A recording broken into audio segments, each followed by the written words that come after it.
नमस्कार दोस्तों, आज मैं आपके लिए केमिस्ट्री की क्लास शुरू करने जा रहा हूं और केमिस्ट्री की क्लास में हम पढ़ेंगे वन लाइनर क्वेश्चन जो PYQ हैं, उन्हीं के वन लाइनर क्वेश्चन हैं, उनको हम पढ़ेंगे। तो चलते हैं हम पहले क्वेश्चन की तरफ।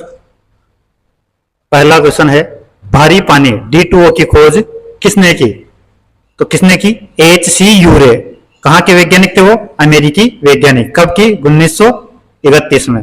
तो HC यूरे ने 1931 में भारी पानी यानी D2O की खोज की थी। अगला देखो, नाभिकीय रिएक्टर में मंदक के रूप में प्रयोग होता है। तो जो नाभिकीय रिएक्टर होता है उसमें मंदक के रूप में किसका प्रयोग किया जाता है? भारी जल या ग्रेफाइट का।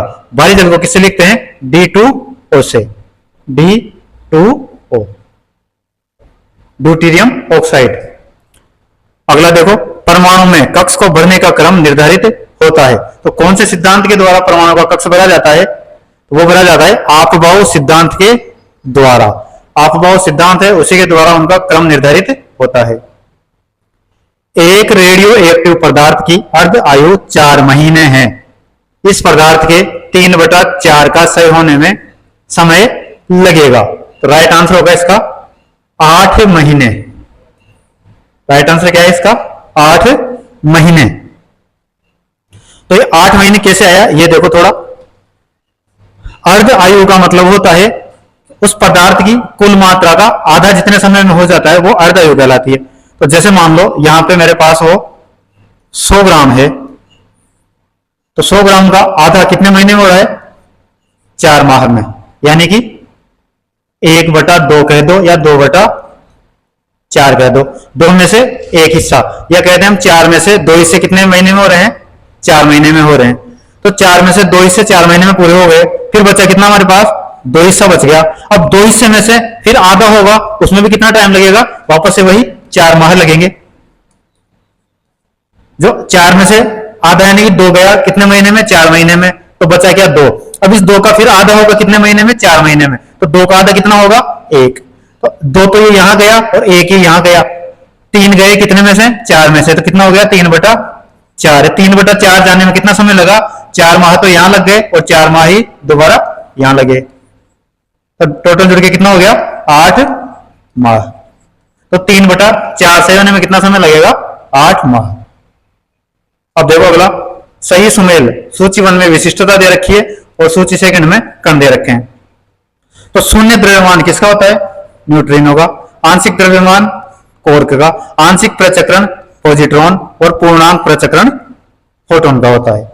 अगला देखो, यूरेनियम, थोरियम, रेडियम, स्टेरेडियम, एस्टेटोन, फ्रांसियम, ट्रिटियम इत्यादि हैं। तो ये सारे क्या हैं? ये रेडियो एक्टिव तत्व हैं।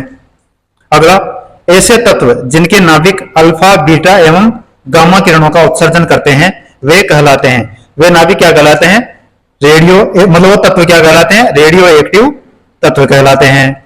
अगला देखो, जल की स्थायी कठोरता होती है। किसकी वजह से होती है जल की स्थायी कठोरता? कैल्शियम तथा मैग्नीशियम क्लोराइड तथा सल्फेट के कारण। कैल्शियम, मैग्नीशियम क्लोराइड तथा सल्फेट के कारण जल में स्थायी कठोरता आ जाती है। कठोर जल उपयुक्त नहीं है। तो किसके लिए उपयुक्त नहीं है? पीने के लिए उपयुक्त नहीं है, साबुन से कपड़े धोने के लिए उपयुक्त नहीं है और फसल की सिंचाई करने के लिए उपयुक्त नहीं है। अगर हम कठोर जल को पीते हैं तो हमें बीमारियां होगी। साबुन से अगर कपड़े धोएंगे तो साबुन में झाग नहीं बनता। फसल में अगर सिंचाई करेंगे तो हमारा खेत क्या हो जाएगा? बंजर हो जाएगा। जमीन, उसकी जो मिट्टी होगी वो कठोर हो जाएगी। अगला देखो, नाभिकीय रिएक्टर के निर्माण में अनिवार्य तत्व होता है। तो जो नाभिकीय रिएक्टर का निर्माण होता है उसमें अनिवार्य तत्व क्या होता है? जिरकोनियम। जिरकोनियम अनिवार्य तत्व है। मोनोजाइट अयस्क है। तो मोनोजाइट अयस्क किसका होता है? थोरियम का। काष्ठ, अस्थि और शंख के पुरातात्विक नमूनों के काल निर्धारण या प्राचीनता का पता लगाने हेतु किस रेडियो एक्टिव समस्थानिक का प्रयोग किया जाता है? तो कार्बन 14 रेडियो एक्टिव समस्थानिक है, इसका प्रयोग किया जाता है उम्र का पता लगाने के लिए। पृथ्वी तथा पुरानी चट्टानों की आयु का पता लगाने हेतु किस रेडियो एक्टिव समस्थानिक का प्रयोग किया जाता है? तो पृथ्वी या पुरानी जो चट्टानें हैं उनकी उम्र का पता लगाने के लिए यूरेनियम 238 का प्रयोग किया जाता है। अगला देखो, हाइड्रोजन बम जिस सिद्धांत पर आधारित है, यानी कि हाइड्रोजन बम कौन से सिद्धांत पर कार्य करता है? राइट आंसर होगा अनियंत्रित नाभिकीय संलयन अभिक्रिया। अनियंत्रित नाभिकीय संलयन अभिक्रिया मतलब नाभिक का इकट्ठा होना, संलयन होना, उसके अभिक्रिया पे कार्य करता है। विश्व में सर्वाधिक पाया जाने वाला तत्व, राइट आंसर हाइड्रोजन है। सबसे अधिक पाया जाने वाला तत्व हाइड्रोजन है। आसवन विधि में जल को उबालकर किस रूप में परिणत किया जाता है? तो आसवन विधि में जल को उबालकर किस विधि में परिणत किया जाता है? तो वाष्प रूप में। जल की अस्थायी तथा स्थायी दोनों प्रकार की कठोरताएं दूर की जा सकती है। तो किसके द्वारा की जा सकती है? वो आसवन विधि द्वारा, यानी उबालकर उसकी अस्थायी और स्थायी दोनों प्रकार की कठोरताएं दूर की जा सकती है। परमाणु मुख्यतः बना होता है, तो परमाणु किन किन के द्वारा बना होता है? इलेक्ट्रॉन, प्रोटॉन और न्यूट्रॉन। इलेक्ट्रॉन जो होता है वो कौन सा होता है? वो नेगेटिव होता है, प्रोटॉन पॉजिटिव होता है और इलेक्ट्रॉन भार रहित होता है। सॉरी, न्यूट्रॉन भार रहित। इलेक्ट्रॉन ऋणावेशित, प्रोटॉन धनावेशित और न्यूट्रॉन आवेश रहित या भार रहित होता है। इलेक्ट्रॉन की खोज किसने की थी? इलेक्ट्रॉन की खोज की थी जे थॉमसन ने। न्यूट्रॉन की खोज किसने की? जेम्स चैडविक ने। प्रोटॉन की खोज किसने की? गोल्डस्टीन ने। तो इसका देखो एक फॉर्मूला होता है, ईंट पग नाचे, ईंट पग नाचे। इलेक्ट्रॉन की खोज थॉमसन ने, ई से इलेक्ट्रॉन और टी से थॉमसन। इलेक्ट्रॉन की थॉमसन ने, प्रोटॉन की गोल्डस्टीन ने और न्यूट्रॉन की चैडविक ने। ईंट पग नाचे। चलो आगे, अगला देखो, परमाणु के नाभिक में होते हैं। तो परमाणु का जो नाभिक होता है उसमें कौन कौन से तत्व पाए जाते हैं? प्रोटॉन तथा न्यूट्रॉन पाए जाते हैं। इलेक्ट्रॉन होते हैं वो कहां पाए जाते हैं? वो परमाणु की कक्षा में, जो नाभिक के चारों ओर चक्कर लगाते हैं उसमें पाए जाते हैं। परमाणु नाभिक के चारों ओर चक्कर लगाता है, तो परमाणु नाभिक के चारों ओर चक्कर कौन लगाता है? इलेक्ट्रॉन लगाता है।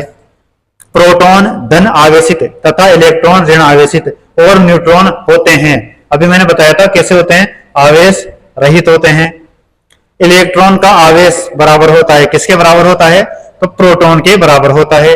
इलेक्ट्रॉन और प्रोटॉन का आवेश दोनों का बराबर होता है।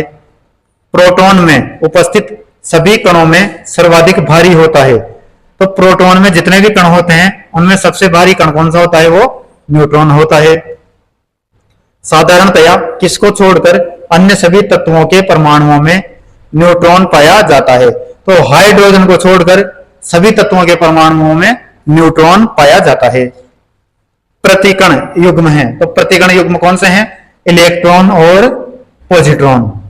अगला देखो, न्यूट्रॉन पर विद्यमान आवेश की खोज सर्वप्रथम किसने की थी? सॉरी, इलेक्ट्रॉन पर विद्यमान आवेश की खोज किसने की थी?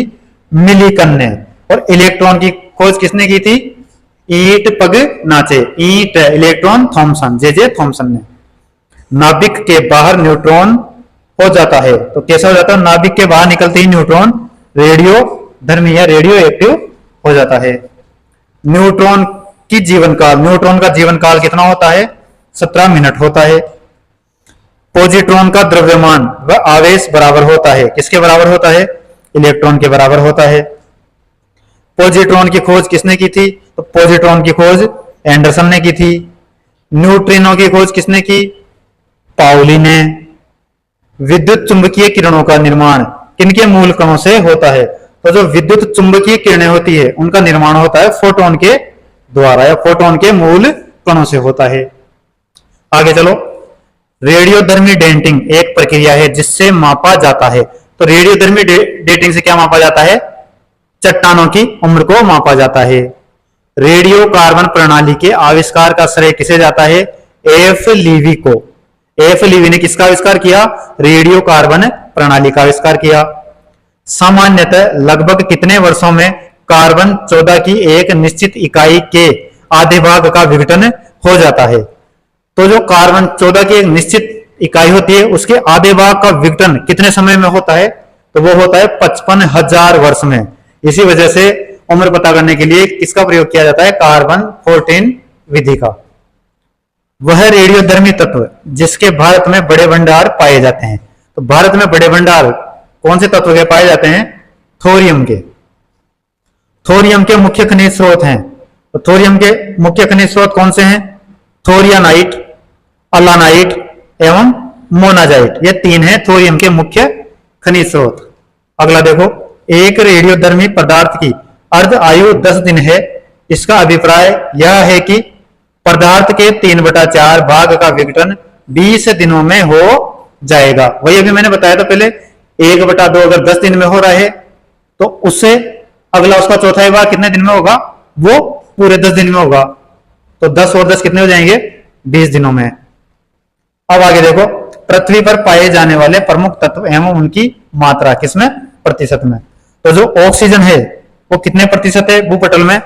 49.9%, silicon 26%, aluminium 7.3%, iron 4.1%, calcium 3.2%, sodium 2.3%, potassium 2.3, magnesium 2.1, अन्य 2.8%।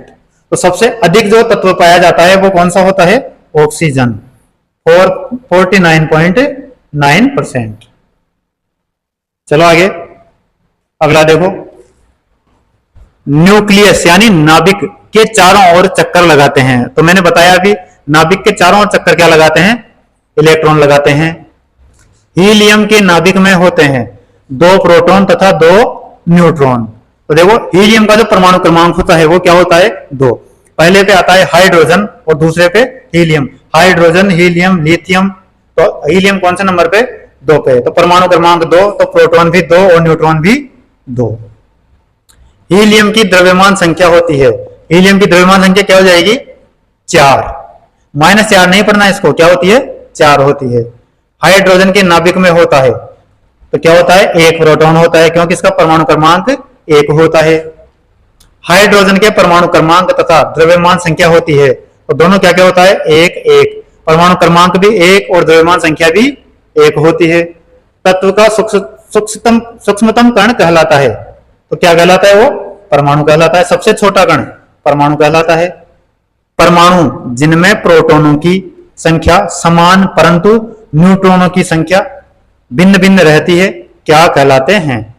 मतलब ऐसे परमाणु जिनमें प्रोटॉनों की संख्या तो समान होगी लेकिन न्यूट्रॉनों की संख्या अलग अलग होती है, वो कहलाते हैं समस्थानिक। आया समझ? आगे देखो, किस खनिज से रेडियम प्राप्त किया जाता है? तो रेडियम किससे प्राप्त किया जाता है? तो पिच ब्लेंड से। रेडियम पिच ब्लेंड से प्राप्त किया जाता है। पानी आयनिक लवण का सुविलायक है क्योंकि उसका द्विध्रुव आघूर्ण अधिक है। अगला देखो, विद्युत रूप से परमाणु है तो विद्युत किस प्रकार है? उदासीन। विद्युत कैसी है? उदासीन। सोडियम क्लोराइड में होता है। सोडियम क्लोराइड में क्या होता है? विद्युत संयोजी बंध होता है।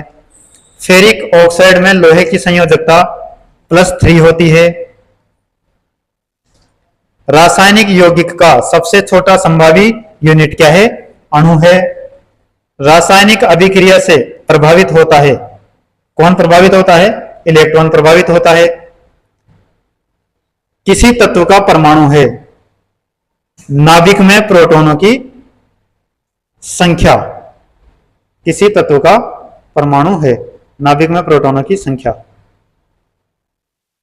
इसमें शायद कुछ मिस्टेक है, यहाँ परमाणु क्रमांक हो सकता था। किसी तत्व का परमाणु क्रमांक है तो वो जाएगा नाभिक में प्रोटॉनों की संख्या।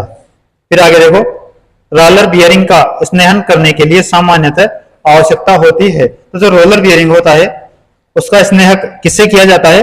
अर्ध ठोस स्नेहक से। प्रोटॉन वहन करता है तो प्रोटॉन क्या वहन करता है? 1 यूनिट धनावेश वहन करता है। एक प्रोटॉन ऊपर की ओर धारा का वहन करने वाले एक ऊर्ध्वाधर कंडक्टर की ओर क्षैतिजतः गतिमान होता है। यह विक्षेपित होगा, किस ओर होगा? दाईं ओर विक्षेपित होगा। अगला देखो, इलेक्ट्रॉन, प्रोटॉन व न्यूट्रॉन को कहते हैं, क्या कहते हैं? मूल कण कहते हैं। पदार्थ का सबसे छोटा कण जिसका स्वतंत्र अस्तित्व है और मूल पदार्थ के गुणधर्मों को धारण किए रहता है कहलाता है, वो क्या कहलाता है? अणु कहलाता है। हाइड्रोजन बम में ऊर्जा का निष्कासन होता है, किसके द्वारा? नाभिकीय संलयन प्रक्रिया द्वारा। उज्जन यानी हाइड्रोजन परमाणु की न्यूट्रॉन संख्या तो क्या होती है? वो 0 होती है, क्योंकि उसमें परमाणु क्रमांक 1 होता है, तो एक ही कण पाया जाता है और वो होता है प्रोटॉन। हाइड्रोजन में एक इलेक्ट्रॉन लेकर हीलियम का विन्यास प्राप्त करने की प्रवृत्ति होती है। इस प्रवृत्ति की समानता रखता है, तो कौन सा रखता है? वो हेलोजन। जो हेलोजन तत्व होते हैं वो इस प्रकार प्रवृत्ति की समानता रखते हैं। आई बात समझ में? अगला देखो, पदार्थ के आणविक भार की गणना की जाती है। तो पदार्थ के आणविक भार की गणना किससे की जाती है? वाष्प दाब का मापन करके। परमाणु में प्रोटॉन रहते हैं, तो कहां रहते हैं? नाभिक के भीतर रहते हैं। इलेक्ट्रॉन वहन करता है 1 यूनिट ऋणावेश। इलेक्ट्रॉन ऋणावेश वहन करता है, प्रोटॉन धनावेश वहन करता है, और न्यूट्रॉन होते हैं वो आवेश रहित होते हैं। पिंडों को आवेशित करने के लिए जिम्मेदार कारक, तो जिम्मेदार कारक क्या है? इलेक्ट्रॉनों का अंतरण। किसी तत्व के गुणों को प्रदर्शित करता है, कौन करता है? परमाणु क्रमांक। किसी तत्व के परमाणुविक भार को व्यक्त किया जाता है, तो किसमें किया जाता है? AMU, एटॉमिक मास यूनिट में। AMU। किसी तत्व के परमाणु की दूसरी कक्षा में इलेक्ट्रॉनों की अधिकतम संख्या हो सकती है, कितनी हो सकती है? 8 हो सकती है। आगे चलो, संतुलित रासायनिक समीकरण में अभिकारक पक्ष व उत्पाद पक्ष में संख्या समान होगी। संतुलित रासायनिक समीकरण में जो अभिकारक पक्ष है उसमें और उत्पाद पक्ष दोनों में संख्या समान किसकी होगी? किसमें होगी? वो परमाणु में। तत्व और यौगिक के अणुओं को दर्शाया जा सकता है, किसके द्वारा? रासायनिक सूत्र द्वारा दर्शाया जा सकता है। अगला देखो, तत्वों का सबसे पहले वर्गीकरण किसने किया था?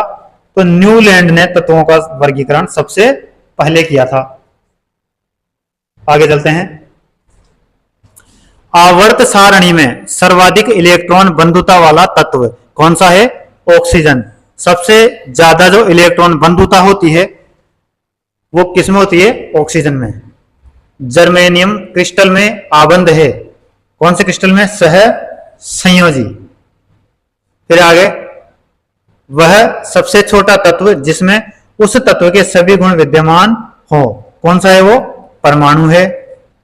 विखंडन की प्रक्रिया उत्तरदायी होती है परमाणु बम में ऊर्जा मुक्त करने के लिए। जो विखंडन होता है उससे क्या होता है? परमाणु बम में ऊर्जा मुक्त होती है। सूर्य से ऊर्जा उत्सर्जित होती है, तो सूर्य से ऊर्जा किस वजह से उत्सर्जित, मतलब किससे होती है? नाभिकीय संलयन के कारण। जो सूर्य है उसमें नाभिकीय संलयन की प्रक्रिया चलती रहती है निरंतर, और उसी से ऊर्जा का उत्सर्जन होता है। साधारण नमक का रासायनिक नाम है, तो साधारण नमक है उसका रासायनिक नाम क्या है? Sodium chloride.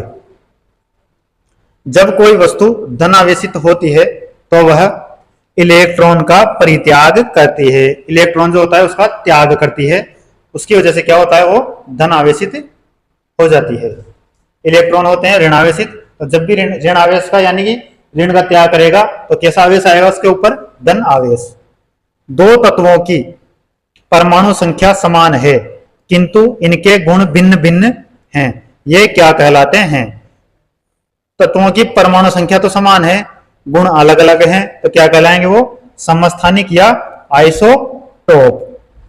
अगला देखो, नाभिक में प्रोटॉनों की संख्या और न्यूट्रॉनों की संख्या के योग को कहते हैं। तो प्रोटॉनों और न्यूट्रॉनों की संख्या का योग क्या कहलाता है? द्रव्यमान संख्या। नाभिकीय रिएक्टर में भारी जल यानी D2O ड्यूटेरियम ऑक्साइड का प्रयोग किया जाता है। तो किसके रूप में किया जाता है? मंदक के रूप में। भारत का प्रथम परमाणु रिएक्टर क्या नाम है? अप्सरा। परमाणु की प्रभावी त्रिज्या कितनी होती है? 10 की पावर माइनस 10 मीटर। 10 की पावर माइनस 10 मीटर।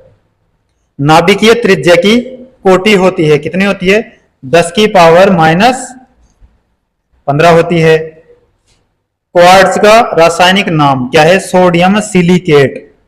क्वार्ट्ज का रासायनिक नाम सोडियम सिलिकेट है। Ca(OH) twice.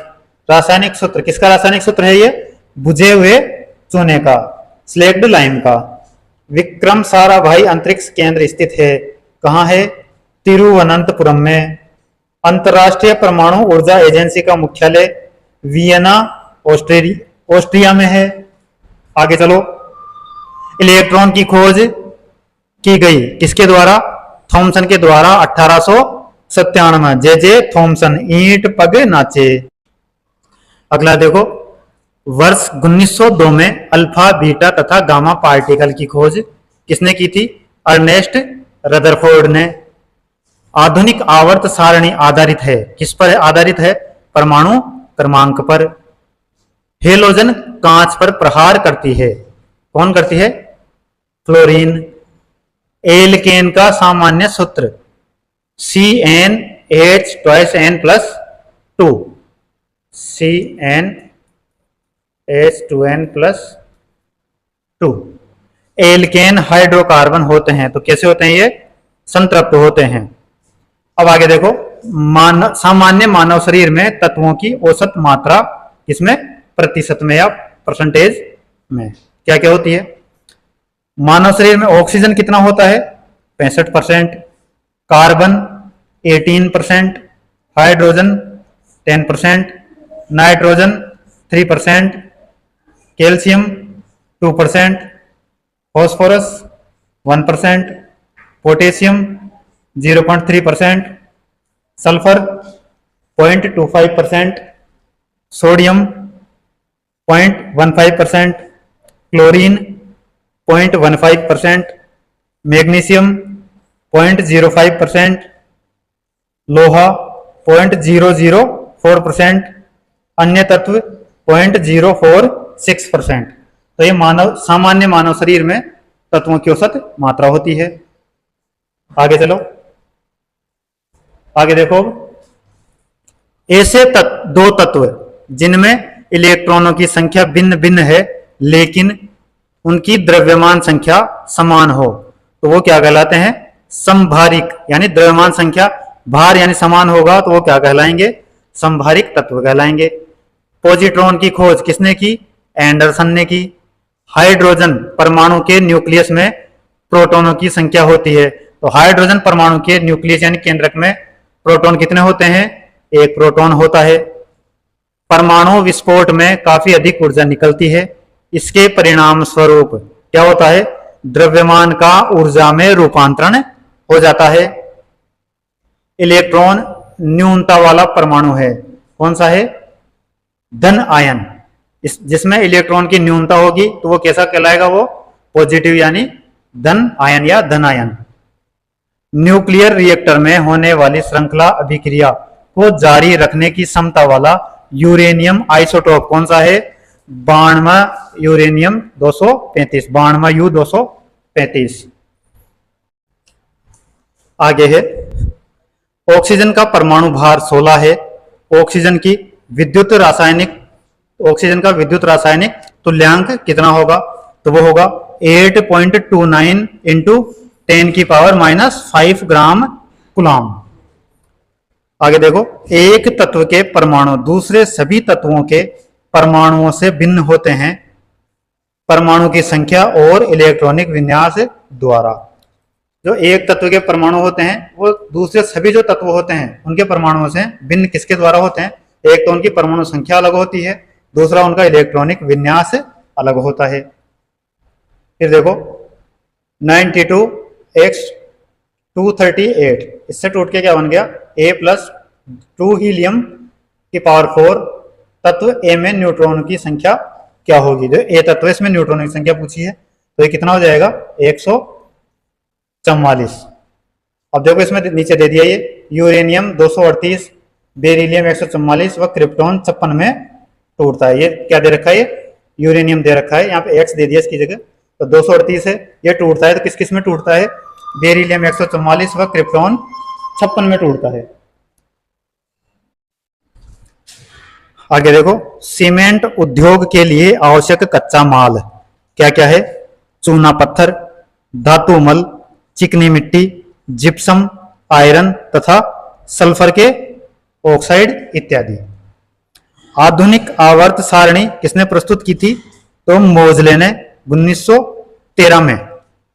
अगला, बीटा किरणों का वेग किसके बराबर होता है, प्रकाश के वेग का 9/10 भाग होता है बीटा किरणों का वेग। एक परमाणु में 2 इलेक्ट्रॉनों की चारों क्वांटम संख्याएं समान नहीं हो सकती, यह कथन किसका है, पाउली का। और पाउली ने कौन सा नियम दिया था, अपवर्जन का नियम, अपवर्जन नियम, पाउली का अपवर्जन नियम। तंबाकू का विषैला पदार्थ कौन सा होता है, निकोटीन। तंबाकू में निकोटीन नामक विषैला पदार्थ पाया जाता है। रबर के वल्कनाइजेशन की प्रक्रिया का आविष्कार किसने किया था, चार्ल्स गुडियर ने। और इसी के गुडियर के ही नाम पे एक रबर की कंपनी है, गुडियर टायर्स।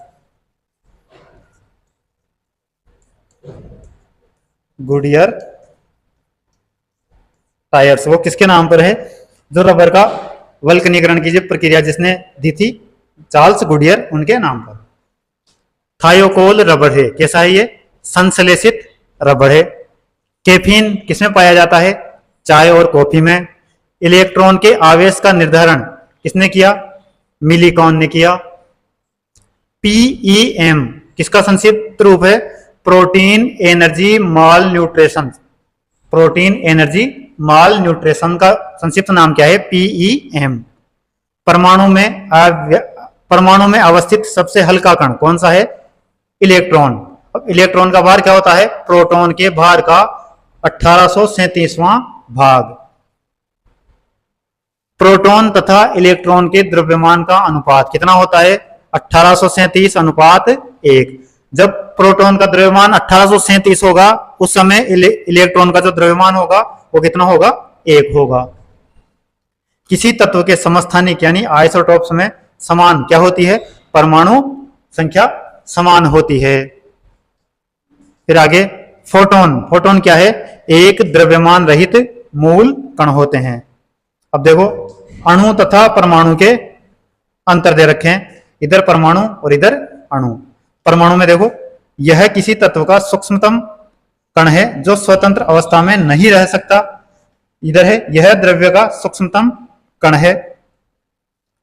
ये रासायनिक अभिक्रिया में भाग लेते हैं, ये रासायनिक अभिक्रिया में भाग नहीं ले सकते। परमाणु ये रासायनिक अभिक्रिया में विघटित नहीं हो सकते। अणु रासायनिक अभिक्रिया में विघटित होकर परमाणु उत्पन्न करते हैं। परमाणु इलेक्ट्रॉन, प्रोटॉन, न्यूट्रॉन आदि भौतिक कणों के संयोग से बनते हैं।